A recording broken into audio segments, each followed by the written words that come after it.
Hi, welcome to the question of the day. आज के इस वीडियो में हम लोग क्लास 10th मैथ्स के हाइट एंड डिस्टेंस या फिर आप एनसीईआरटी बुक में देखोगे कि ट्रिग्नोमेट्री के अगले चैप्टर एप्लीकेशंस ऑफ ट्रिग्नोमेट्री, इस चैप्टर से एक क्वेश्चन आज मैंने लिया है। तो चलिए क्वेश्चन को करते हैं। A pole 5 metre high is fixed on the top of tower. एक पोल 5 मीटर हाइट का है जो कि एक टावर के ऊपर फिक्स किया गया है।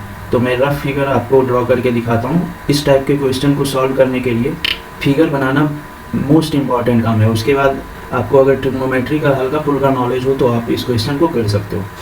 तो ये ग्राउंड है, ग्राउंड पर एक टावर लगा है, ठीक है। ग्राउंड पे एक टावर यहाँ से यहाँ तक लगा दिया मैंने। अब इसके ऊपर एक पोल खड़ा करना है 5 मीटर हाइट का। तो यहाँ से यहाँ ऊपर ये 5 मीटर हाइट का पोल हो गया। A pole 5 metre high is fixed on the top of tower. ये टावर हो गया, मैंने यहाँ से यहाँ तक टावर लगाया। उसके बाद उसके ऊपर 5 मीटर हाइट का पोल फिक्स कर दिया। Now the angle of elevation of the top of pole observe from a point A on the ground is 60 degree. Top of pole को, ग्राउंड पर एक पॉइंट ए है, ग्राउंड पर एक पॉइंट ए है, इससे टॉप ऑफ पोल को देखा तो एंगल ऑफ एलिवेशन कितना बना 60 डिग्री। तो top of pole is this point. तो इस पॉइंट ए से यहाँ पर देखेंगे तो एंगल ऑफ एलिवेशन मीन्स ये एंगल कितने का है, 60 डिग्री का एंगल ऑफ एलिवेशन है। जब भी हम किसी ऊपर की वस्तु को, ऊपर के ऑब्जेक्ट को देखते हैं तो हमेशा एंगल ऑफ एलिवेशन बनता है। तो एंगल ऑफ एलिवेशन इसे बोलते हैं। इस पॉइंट को देख रहे हैं यहाँ से, तो ये एंगल ऑफ एलिवेशन बन गया जो ग्राउंड से बन रहा होगा। Now and the angle of depression of the point A from the top of tower. Tower का लेंथ यहीं तक था ग्राउंड से। तो यहाँ से इसी पॉइंट ए को देखा जाए, इस पॉइंट से इसी ए पॉइंट को देखा जाए तो एंगल ऑफ डिप्रेशन बनता है। मतलब जब भी किसी नीचे के ऑब्जेक्ट को देखते हैं हम लोग तो एंगल ऑफ डिप्रेशन बनता है। तो इस पॉइंट से तो मैंने ऐसे करके लाइन ऑफ साइट देख लिया कि किस लाइन से, किस डायरेक्शन में हम लोग देखेंगे ऊपर से नीचे की तरफ। तो ऐसे करके देखेंगे तो angle of depression of the point A from the top of tower is 45 degree. तो टॉप ऑफ टावर ये है, टॉप ऑफ टावर से एंगल ऑफ डिप्रेशन, तो ये एंगल आपको बताया हुआ है 45 डिग्री। ग्राउंड के ही पैरेलल में मैंने यहाँ टॉप ऑफ टावर पर एक लाइन ले लिया ताकि हम एंगल ड्रॉ कर सकें, ठीक है। तो यहाँ से एंगल ऑफ डिप्रेशन इस ए पॉइंट को देखा तो यहाँ पर 45 डिग्री का एंगल बना। Now we have to find that height of tower. Tower का हाइट कितना है, मीन्स यहाँ से कितना हाइट पर है ये टावर। तो बस आपका फिगर इस तरीके से ड्रॉ होगा। मैं इसे अच्छे से ड्रॉ कर लेता हूँ।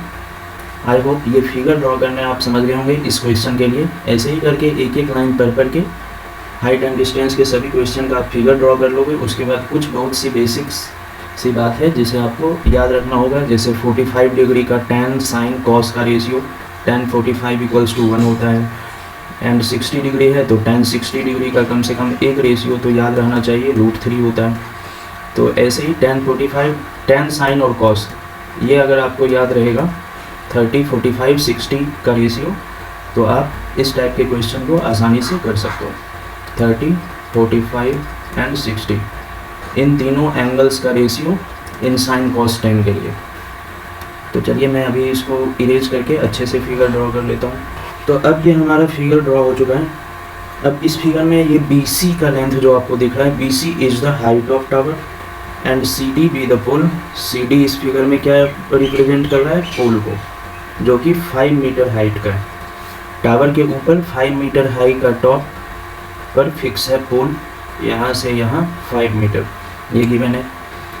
और इस BC को, अगर इस BC को मैं x सपोज कर लूँ, ओके, BC को अगर मैं x मीटर का सपोज कर लूँ तो टोटल हाइट इस ग्राउंड से इस पॉइंट तक का कितना हो जाएगा, 5 + x, यहाँ से लेकर के यहाँ तक 5 + x। नाउ हमें क्या BC फाइंड करना है, means height of tower find करना है। तो x फाइंड करना है इस फिगर के according, this is equals to x metre.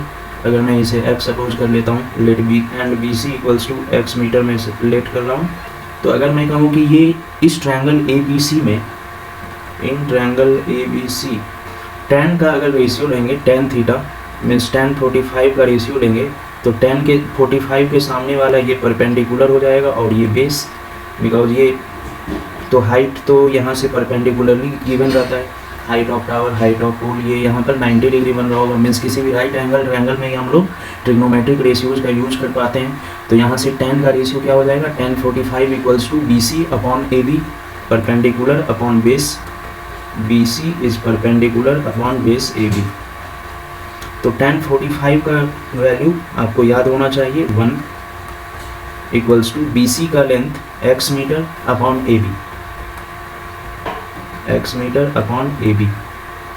तो यहाँ से क्रॉस मल्टीप्लाई करेंगे तो AB 1 से मल्टीप्लाई होकर के AB हो जाएगा। तो AB इक्वल्स टू भी क्या हो गया, x मीटर ही हो गया। मीन्स जितना हाइट ऑफ टावर होगा उतना ही ये A पॉइंट का distance from foot of tower ये होगा। ये x है तो ये भी x निकल गया। मीन्स फुट ऑफ टावर से लेकर के इस A पॉइंट का डिस्टेंस ये भी फाइंड हो गया।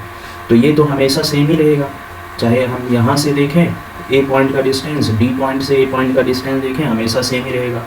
तो now for triangle ABD, triangle ABD जिसमें यहाँ पर एंगल ऑफ एलिवेशन 60 डिग्री का बन रहा है, इस D पॉइंट को देखने पर उस ट्रायंगल में बात करते हैं। In triangle ABD tan 60 degree equals to क्या लिखा जा सकता है, मैं tan का ही रेशियो इसलिए ले रहा हूँ क्योंकि हमें परपेंडिकुलर मीन्स ये हाइट का ज़रूरत है, परपेंडिकुलर का ज़रूरत है और बेस का ज़रूरत है। हमें परपेंडिकुलर फाइंड करना है और बेस, ठीक है।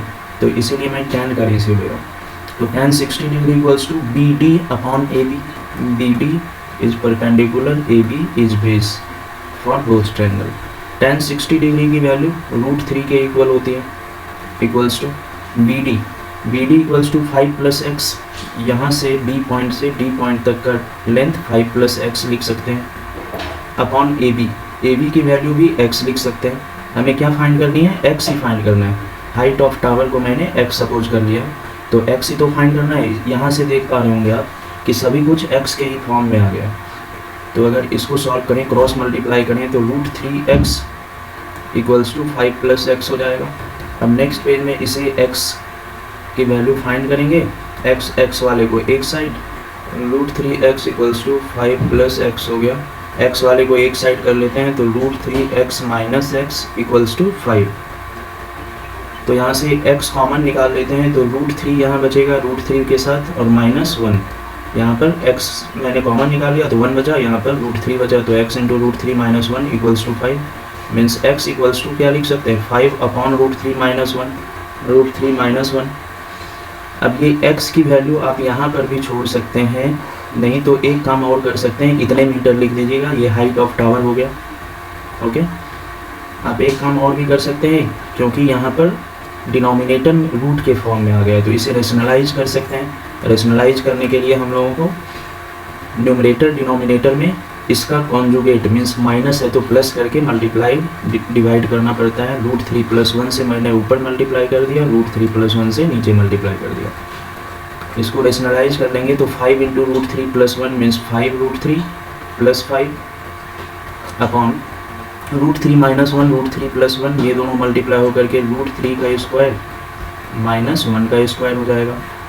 5√3 + 5 अपॉन √3 का स्क्वायर मीन्स 3 - 1 का स्क्वायर 1, 3 - 1 2, 5√3 + 5 इंटू 3 - 1 2, तो 5। √3 की वैल्यू कितनी हो जाएगी, √3 की वैल्यू 1.732 आपको पता होगा, 1.732 + 5 upon 2, 5 into 1.732, 2 5 = 10, 3 5 = 15, 116, 7 5 = 35, 136, 3 carry, 1 5 = 5, 3 8, 8.660 + 5 divided by 2, तो 13.660 हो रहा है, 13.660 अपॉन 2, ये 2 से कैंसिल होकर के 2 6 = 12, 1 बचा, 2 8 = 16, फिर 2 3 = 6, फिर 0, 6.830 metre, x equals to 6.83 metre.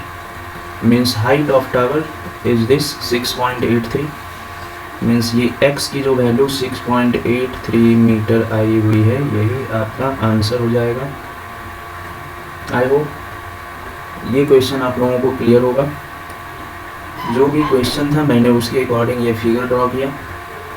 उसके बाद सिर्फ tan का रेशियो, जो भी ट्रायंगल आपको दिख रहा है उसमें जो भी एंगल दिख रहा है उससे रिलेटेड tan sin cos उसका रेशियो आप लेकर के एक एक साइड को निकालते जाओगे और वैसे ही फाइंड हो जाएगा। Okay, thank you.